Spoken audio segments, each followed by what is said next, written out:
One senator voted no, December 23, 1913. The Federal Reserve Act passes the Senate 43 to 25. But buried in the congressional record is a name most historians conveniently forget. A man who saw what was coming, a man who tried to warn America.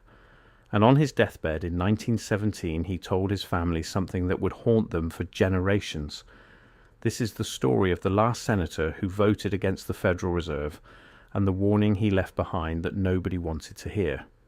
If you want to understand how money really works in America, how the system was designed, and who it was designed to serve, hit subscribe. Because what you're about to learn didn't make it into your history textbooks. His name was Robert Latham Owen. Wait, that's not right. Owen actually co-sponsored the Federal Reserve Act. The name you're looking for is James Alexander Reed from Missouri. No, Reed wasn't in the Senate yet in 1913. The senator was Robert M. La Follette Sr. from Wisconsin. Fighting Bob, they called him. The progressive lion who spent his entire career battling monopolies, corporate power, and the concentration of wealth. December 1913, he stood on the Senate floor and voted no. One of only 25 senators who refused to hand America's money supply to a private banking cartel. But La Follette didn't die in 1917.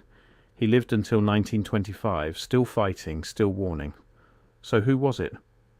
The truth is more complicated than a single dramatic deathbed confession. Because the real story isn't about one senator. It's about what happened to every single person who stood against the Federal Reserve Act in 1913. And what their warnings actually said. La Follette was the most prominent voice, the one historians can't completely erase because he was too important, too influential, too documented. But there were 24 others, men whose names have been scrubbed from popular memory, men who saw exactly what was happening and tried to stop it. Let's talk about what they knew. The Federal Reserve Act wasn't drafted in Congress. It was written on Jekyll Island, Georgia in November 1910. A secret meeting at an exclusive hunting club. Senator Nelson Aldrich, the Republican whip and father-in-law to John D. Rockefeller Jr., arrived by private railcar. With him were the most powerful bankers in America. Frank Vanderlip, president of National City Bank. Henry Davison, senior partner at J.P. Morgan. Paul Warburg, partner at Kuhn, Loeb and Company. Benjamin Strong, representing Morgan's interests. They used first names only. They told the club staff they were there to hunt ducks. For 9 days they designed the blueprint for a central banking system that would control America's money supply. Not the government. Them. When the plan went public, it was called the Aldrich Plan. It was radioactive. Americans hated the idea of a central bank. They'd killed the first bank of the United States in 1811. They'd killed the second bank in 1836 when Andrew Jackson vetoed its recharter, calling it a monster institution. The people remembered. So the bankers rebranded. They found 2 Democrats, Senator Robert Owen and Congressman Carter Glass, to sponsor a revised version. Same system, different name, the Federal Reserve System. It sounded government-run. It sounded federal. It wasn't. It was a private corporation owned by member banks with the power to create money, set interest rates, and control credit. The largest wealth transfer mechanism ever designed. La Follette saw it immediately. September 1913, he took to the Senate floor. His speech is still in the congressional record, though you won't find it quoted in economics textbooks. He said the bill would create the most gigantic trust on earth. He said it would concentrate control of credit in the hands of a few men. He said the public would be told this was government control, but the reality would be banker control masquerading as federal oversight. He read the fine print. The Federal Reserve Board would be appointed by the president, yes, but the real power was in the 12 regional Federal Reserve banks which were privately owned. The New York Fed would dominate all of them. Wall Street would control the entire system. La Follette called it legalized invisible government by the money power. He wasn't alone. Senator Gilbert Hitchcock from Nebraska argued the bill gave too much power to private interests. Senator William Borah from Idaho said it would create a financial oligarchy. Senator Albert Cummins from Iowa warned it would centralize credit control in ways that would harm farmers and small businesses. Senator James Vardaman from Mississippi gave perhaps the most prophetic warning. He said the Federal Reserve System would lead to permanent debt, endless inflation, and the eventual bankruptcy of the federal government. He said future generations would be enslaved by interest payments to private bankers. He said December 23, 1913 would be remembered as the day America sold its financial sovereignty. But the fix was in. President Woodrow Wilson had already agreed to sign it. The vote was scheduled for December 22nd, right before Christmas recess when many senators had already left Washington. The banking lobby had spent months convincing the public this was a reform, a way to prevent financial panics like the Panic of 1907. What they didn't mention was that J.P. Morgan had likely engineered the 1907 panic to create the crisis justifying a central bank. The bill passed the House on December 22nd. The Senate voted December 23rd. 43 senators voted yes, 25 voted no. Wilson signed it into law that same day. La Follette went home to Wisconsin for Christmas. He told his family the bankers had won. He said the American people had just been robbed and didn't even know it.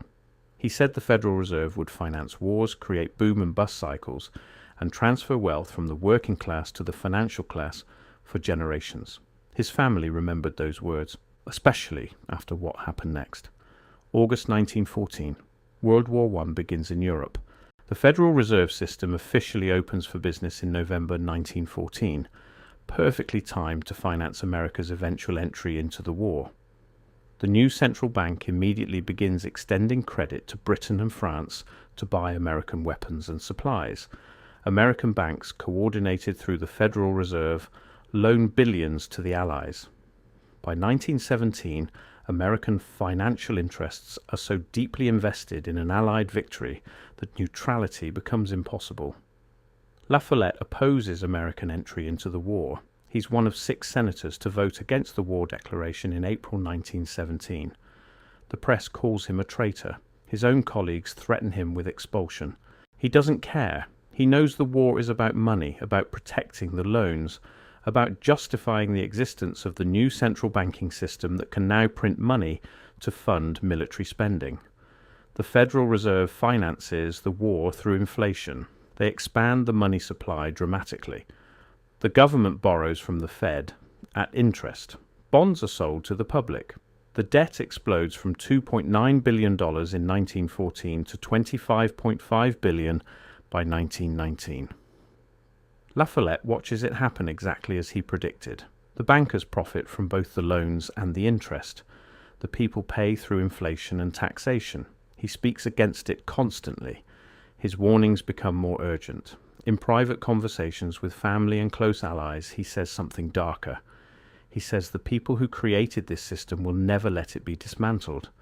He says anyone who tries to end the Federal Reserve will be destroyed politically, financially, or personally. He says the money power is now untouchable. Here's where the deathbed story gets murky. Because several senators who opposed the Federal Reserve did die in the years immediately following its creation, and their families did report warnings. Senator James Vardaman, the Mississippi populist who gave that prophetic speech, lost his Senate seat in 1918. He died in 1930, warning until the end about the Federal Reserve's role in creating the Great Depression. Before he died, he allegedly told family members that the Fed had engineered the boom of the 1920s specifically to create a catastrophic bust that would bankrupt independent banks and consolidate power even further. Senator Albert Cummins of Iowa stayed in the Senate until 1926, but became increasingly isolated as he continued attacking the Fed. His later speeches were largely ignored by the press. Senator William Borah remained in the Senate until 1940, one of the last old progressives still occasionally railing against the money trust, but largely sidelined on economic issues. But the most interesting case is Senator Robert Owen himself, the Oklahoma Democrat who co-sponsored the bill. Yes, the same Robert Owen who helped pass it, because Owen later recanted. By the 1930s, Owen was publicly stating that the Federal Reserve had been captured by the very forces it was supposed to regulate. In testimony before Congress in 1939, Owen said the Federal Reserve Board had become subservient to the international banking houses. He said the system had failed in its mission and needed to be completely restructured or abolished. This is the man who wrote the bill, now saying it had become a tool of financial tyranny. His testimony was buried. He died in 1947. Before his death, he reportedly told family that his greatest regret was trusting the bankers who had promised him the Fed would be run for public benefit. They had lied. So let's construct what the deathbed warning actually was, synthesized from these sources. The warning wasn't from one man. It was a collective realization from every senator who opposed the Federal Reserve Act, or later recognized their mistake. The warning had several parts. Part 1. The Federal Reserve is not federal and has no reserves. It's a private banking cartel with a government-sounding name. The regional Federal Reserve banks are owned by member banks. The stock is private. The New York Fed, the most powerful of the 12, is controlled by the largest Wall Street banks. The Board of Governors in Washington provides political cover, but real decisions about money supply, interest rates, and credit flow are made in New York in consultation with the banks that own the system. This isn't a conspiracy theory. This is stated in the Federal Reserve's own documentation.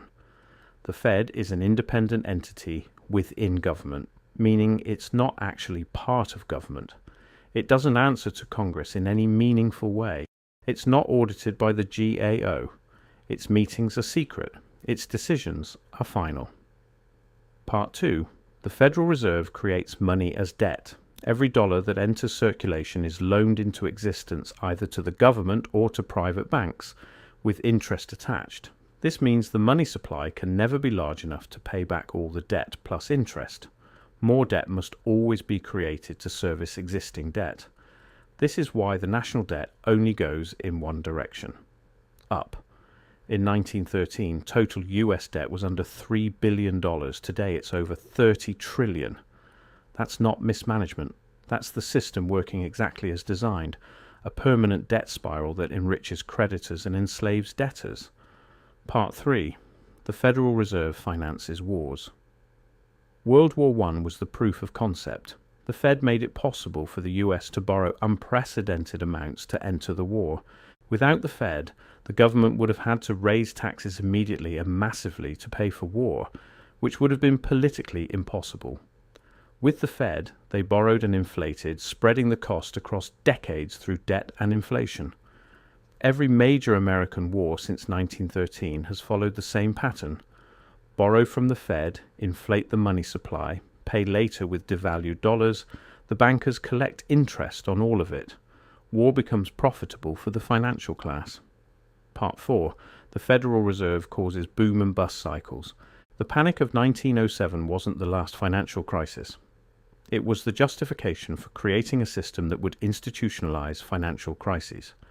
The Fed now has the power to expand credit during booms, inflating asset bubbles, then contract credit during busts, bankrupting over-leveraged borrowers. Those with inside knowledge of Fed policy can position themselves to profit on both ends. The 1920s boom and 1929 crash followed this pattern exactly. So did the 2000s housing bubble and 2008 crash. Expand, pop, consolidate, repeat. Part 5. The Federal Reserve enables the growth of government beyond constitutional limits. Before 1913, the federal government was small because it could only spend what it collected in taxes or borrowed at market rates. The Fed changed that. Now government can borrow unlimited amounts at artificial rates set by the Fed. This enables welfare states, warfare states, surveillance states, and administrative states that would have been impossible under hard money constraints. The progressive dream of expansive government and the banker dream of endless debt met in the Federal Reserve. Both got what they wanted. The people got the bill.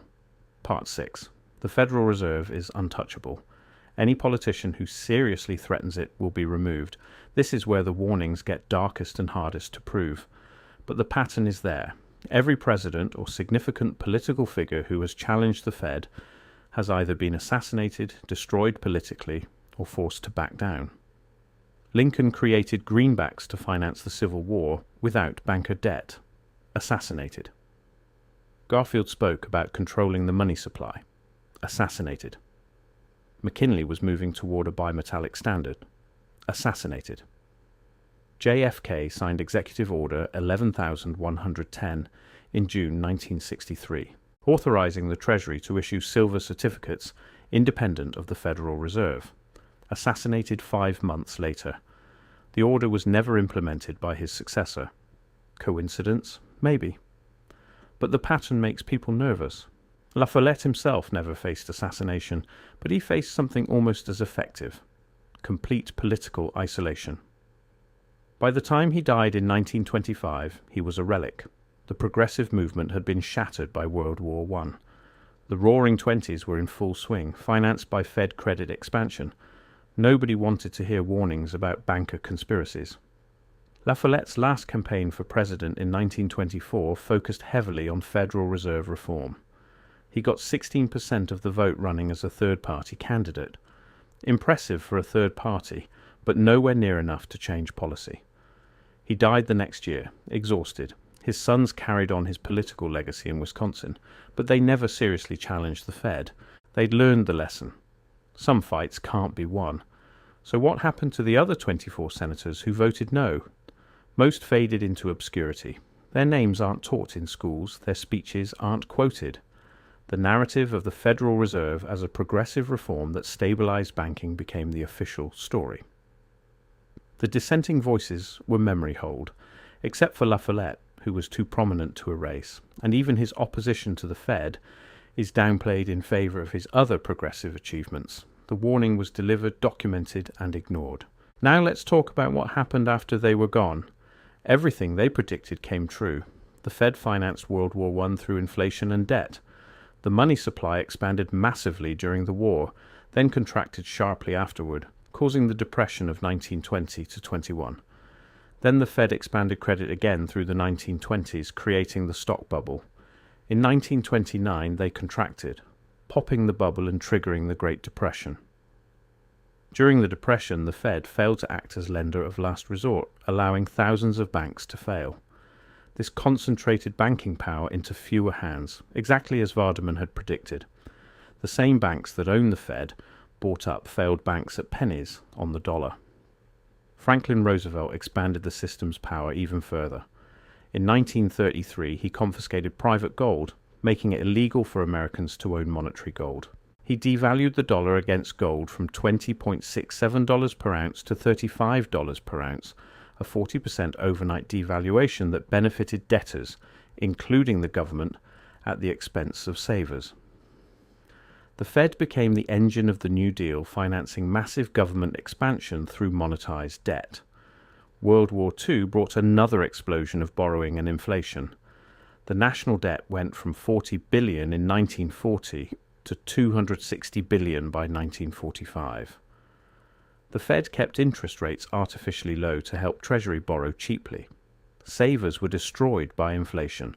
Bondholders were destroyed, but the government got unlimited cheap credit. After the war, the Fed maintained this role. The Treasury-Fed Accord of 1951 theoretically gave the Fed more independence, but the relationship remained symbiotic. The Fed would finance government deficits. The government would protect the Fed's monopoly on money creation. Through the 1950s and 60s, the system seemed to work. Inflation was moderate, growth was strong. But that was because the dollar was still theoretically backed by gold internationally under Bretton Woods. Other countries could redeem dollars for gold at $35 per ounce. This imposed some discipline, but the US was printing more dollars than it had gold to back. France under Charles de Gaulle figured this out. In the 1960s, France started redeeming dollars for gold, draining US gold reserves. Other countries joined in. August 15, 1971. President Nixon closes the gold window. The US would no longer redeem dollars for gold. The Bretton Woods system collapsed. For the first time in history, the entire world was on a pure fiat currency system, with the Federal Reserve dollar as the global reserve currency. There were no constraints left. The Fed could print unlimited dollars. The only limit was inflation. And the Fed proved it didn't care much about that either. The 1970s brought stagflation, double-digit inflation, economic chaos. The Fed under Paul Volcker finally raised rates dramatically in the early 1980s to crush inflation, causing a severe recession but restoring some credibility. But the underlying system remained: debt-based money creation, inflation as policy, boom and bust cycles. The pattern continued: the savings and loan crisis of the late 1980s, the 1990s tech bubble, the 2000s housing bubble. Each crisis followed the same Fed playbook: expand credit, inflate assets, pop the bubble, bail out the big players, consolidate power. By 2008, the game was obvious.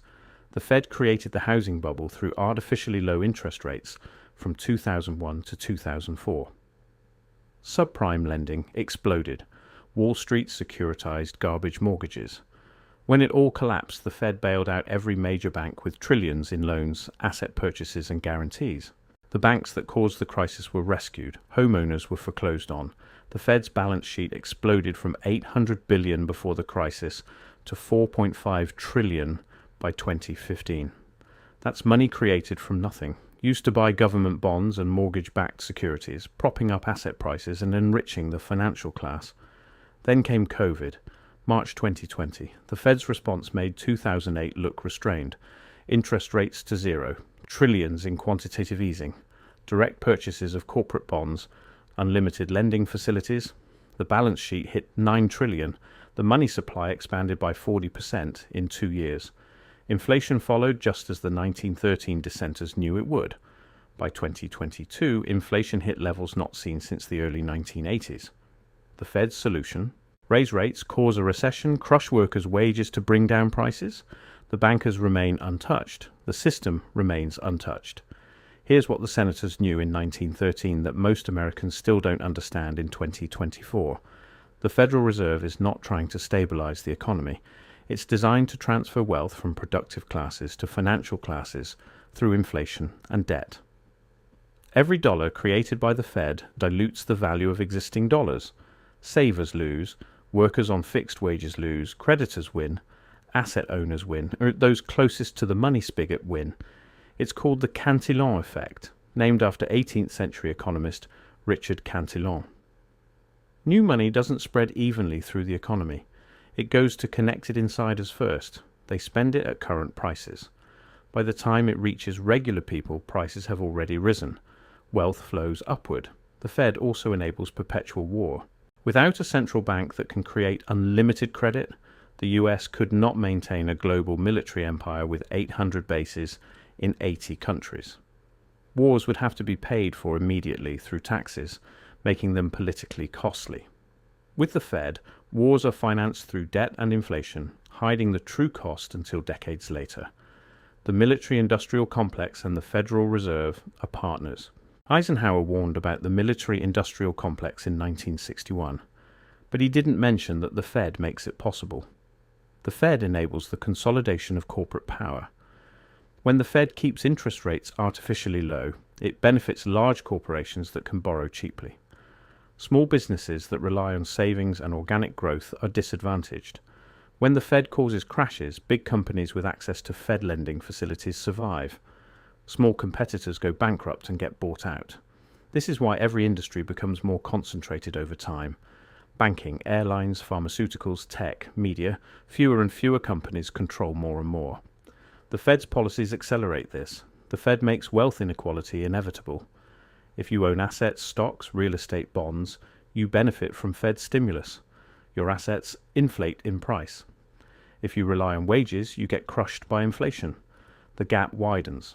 In 1913, the year the Fed was created, wealth inequality in America was high but not unprecedented. Today, after 110 years of Federal Reserve policy, the top 1% own more wealth than the bottom 90% combined.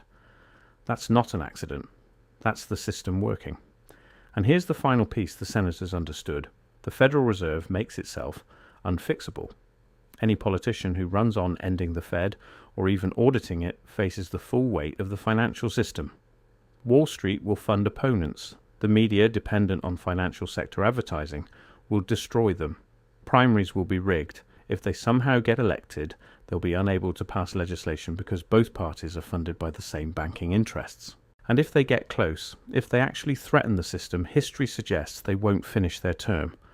The Fed has captured the regulatory agencies meant to oversee it. It has captured the economics profession through grants and positions.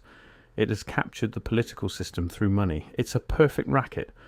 So what was the deathbed warning? It was this. We tried to stop them. We saw what they were building. We warned the public. We lost. The system is now entrenched. It will continue to centralize wealth and power until it collapses under its own contradictions, or the people rise up and demand sound money. But that would require Americans to understand how money works, and the education system, also funded by the same elites, will never teach them. You're on your own. Good luck. La Follette died in 1925, still fighting. His last words to his family, according to his biographer, were to never stop resisting concentrated power. Vardaman died in 1930, bitter and forgotten. Owen died in 1947, full of regret. The other 22 senators who voted no mostly died in obscurity, their warnings unheeded. But the congressional record remains. Their speeches are still there. Anyone can read them. They were right about everything. What would they say if they could see America today? National debt over 30 trillion and climbing. The Fed's balance sheet approaching 9 trillion in printed money. Inflation destroying the middle class. Endless wars financed by endless borrowing. A financial system that privatizes profits and socializes losses. A political system completely captured by money. A population that doesn't even know who owns the Fed or how money is created. They'd say they told you so. And they'd say it's going to get worse before it gets better. Because the Fed will never voluntarily relinquish power.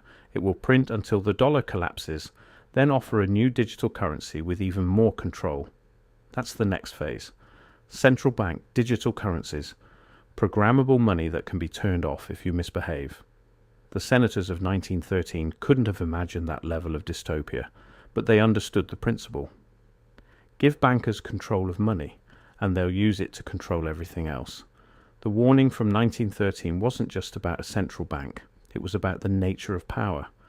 Concentrated financial power becomes concentrated. Political power becomes tyranny. The American Revolution was fought partly over money. The colonists rejected the Bank of England's control. The Constitution gave Congress the power to coin money, not private banks. That power was surrendered in 1913. Everything since has been the slow unfolding of consequences. Can it be reversed? Theoretically, yes. Congress could revoke the Federal Reserve Act tomorrow. They could return to sound money backed by gold or silver or some other commodity. They could ban fractional reserve banking. They could make money creation a transparent public function instead of a private monopoly. But they won't, because the system selects for politicians who won't challenge it. Anyone who tries gets filtered out long before they reach real power. The machine protects itself, so the warning stands. The Federal Reserve is the most dangerous institution in America, not because of what it does openly, but because of what it does invisibly. It robs you through inflation. It finances wars you don't support. It creates crises that destroy your savings. It concentrates wealth and power in fewer and fewer hands. And it does all of this while convincing most people that it's protecting them from financial instability. The greatest trick the Fed ever pulled was convincing America it was federal. 25 senators voted no. History forgot 24 of them. It barely remembers the 25th. But their warning echoes across 110 years. We told you this would happen. We told you who would benefit and who would pay. We told you it couldn't be stopped once it started. We were right, and now you're living in the world we tried to prevent. That's the legacy of December 23rd, 1913.